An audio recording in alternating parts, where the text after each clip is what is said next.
ladies and gentlemen, we settled at least the water main didn't break, so we all, come on!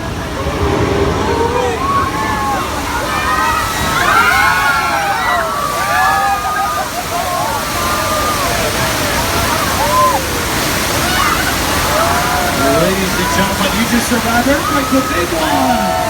Give yourselves a round of applause. That was 8.3 on the Richter scale. Well done. And here's how Soundstage 50 was used by the car drama. Boom.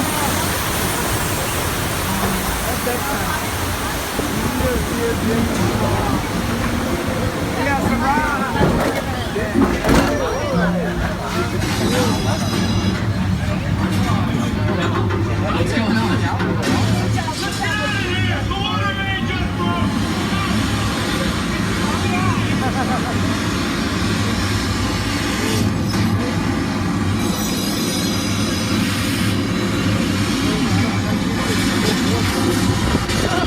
Ladies and gentlemen, that's a great example of editing and quick cuts and camera shots, the shaking that brings you into the drama, pacing, editing, and also using Soundstage 50 is a lot easier than flooding an LA subway station. Well, if you look off to your left-hand side, we're going from San Francisco to Amity Island off the East Coast, ladies and gentlemen. I think they had a little bit of a shark problem. Well, let's check seat. And a reminder, stay seated and hold on to your belongings here as we head into Amity Island. Oh, look, everybody, we're okay. They caught the shark.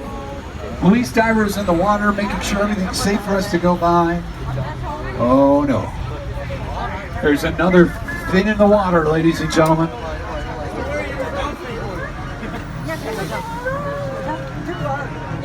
Oh, George, get back in your dive cage, buddy. George is using the splash and scream technique. He's got a lot of guts being out there, ladies and gentlemen, and there they are.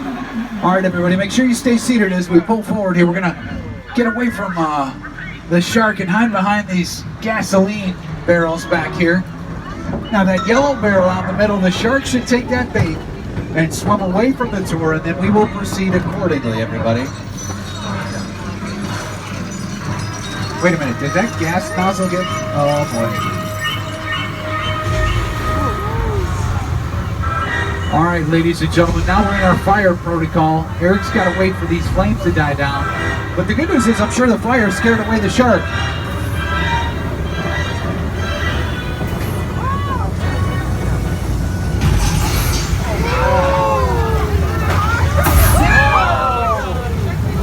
Now, ladies and gentlemen, some of you might say, Bill, that shark looks tired, and I knew it was fake. I just had a question here in the front car. Is that shark real? So we are doing it here at Universal Studios. Who do we get in car number 2? Who jumped back? Liars. Yeah, somebody admitted. No shame. Who do we get in car number 3? Yeah. Always point to the other person. I like it. Who do we get in car number 4?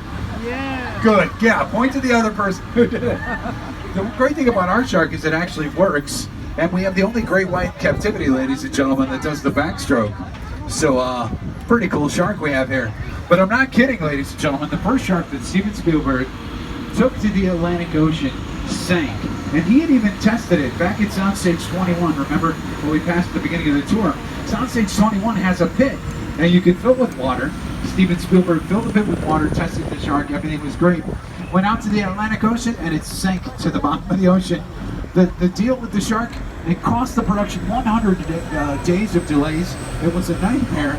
But it was a blessing in disguise because Jaws was supposed to be released in Christmas of 1974.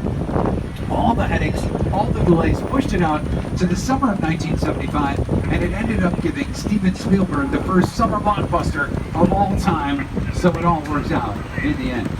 Now on your left-hand side, ladies and gentlemen, that's Elm Street, and that house on the corner is Boo Radley's house from To Kill a Mockingbird in 1962 classic starring Gregory Peck.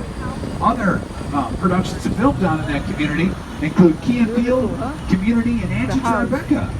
And up to your right-hand side, that's the Chicken Ranch, ladies and gentlemen, made famous by movies like For the Love of the Game, starring Kevin Costner and Kelly Preston, and also the music group, LMFAO. They filmed their video, Sorry for Party Rockin', at the Chicken Ranch. And that's also one of our practical sets. You can film outside and inside. It actually opens up like a dollhouse, too. Now, if you look to your left-hand side, we are passing Colonial Street. Some of you may know it better as Wisteria Lane. That's right, ladies and gentlemen. That is where the ladies of Desperate Housewives worked and lived for 8 seasons on ABC. That was created by Mark Cherry. Now remember those base camps we saw? Could you imagine dragging all those huge trucks out into a real neighborhood instead of having the quiet convenience of filming here on the Universal backlot? It made a huge difference in those 12, 14, and 16-hour production days for the ladies of Desperate Housewives.